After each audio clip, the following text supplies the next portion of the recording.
ঝিঙে গাছগুলোতে একটু সার দিব আর সেই সাথে একটা চমৎকার লিকুইড করে দেখাবো যেটা এই প্রচণ্ড তাপদাহে গাছগুলোকে ঠান্ডা রাখবে এবং গাছের যে পাতা পুড়ে যাচ্ছে সেই পুড়ে যাওয়ার হাত থেকে গাছকে কি করে রক্ষা করবেন সে ভিডিও শেষে অবশ্যই এটা নিয়ে আলোচনা করব।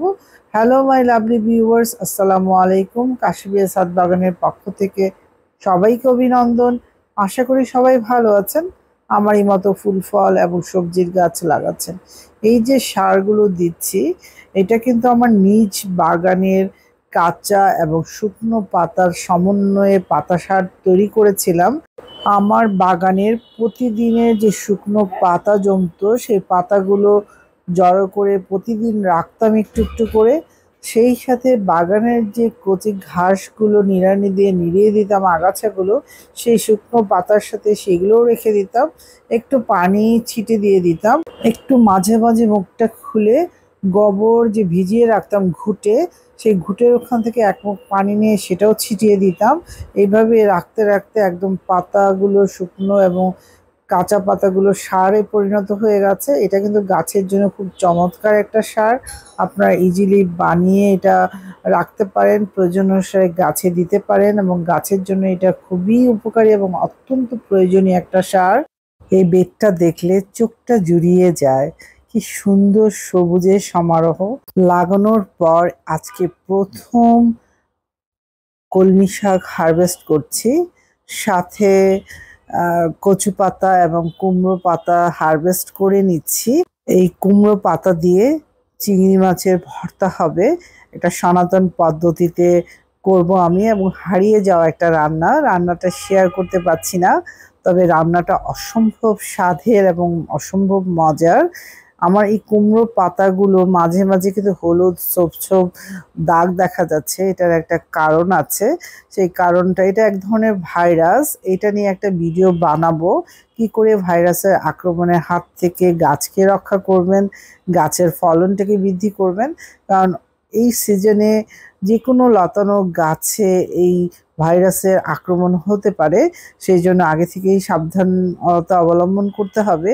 এই যে আমার ঢেঁড়স গাছগুলো খুবই চমৎকারভাবে বাড়ছে। আমি সবসময় যে কাজটা করি, ঘরের যত সবজির খোসা আছে, ডিমের খোসা আছে, কলার খোসা আছে, সব বেডে দিয়ে রাখি এবং মাটি চাপা দিয়ে রাখি। আস্তে আস্তে সেগুলো মাটির সাথে মিশে সারে পরিণত হয়ে যায়। অন্য কোনো ধরনের সার এখানে আর এক্সট্রা ভাবে দেওয়ার প্রয়োজন হয় না। এই গরমে গাছকে ঠান্ডা রাখবেন ভাবছেন, কিন্তু কিভাবে ঠান্ডা রাখবেন একটা চমৎকার পদ্ধতি আপনাদের সাথে শেয়ার করব। কিছু ভাত নিয়েছি এবং ঠান্ডা পানি দিয়ে এটা 24 ঘন্টার জন্য রেখে দিব ছায়াযুক্ত স্থানে। আর ভাতের মাড় এবং চাল ধোয়া পানি তো এটা ঘরে থাকেই আপনাদের প্রতিদিনে। আর এখানে একটু দই পানি দিয়ে ভিজিয়ে রাখছি। গাছকে ঠান্ডা রাখার জন্যে আরেকটা জিনিস লাগবে, সেটা একটু পরে আপনাদের সাথে শেয়ার করব। এখন যেটা করছি, এটা আমার সরিষার খোলের তরল সারটা একটু ছিল, সেটা আজকে গাছে দিয়ে দিব। গরমের সিজনে এই প্রচণ্ড তাপদাহে কখনোই সরিষা খোলের তরল সারটা গাছে দেবেন না, কারণ সরিষা খোলের তরল সারটা হচ্ছে গরম, গাছের গোড়া থাকে অসম্ভব গরম। এই সময় এটা অ্যাভয়েড করাটাই ভালো। যেহেতু সারটা আগে থেকে ছিল, ফেলে তো দিতে পারি না, সেজন্য গাছে ইউজ করব।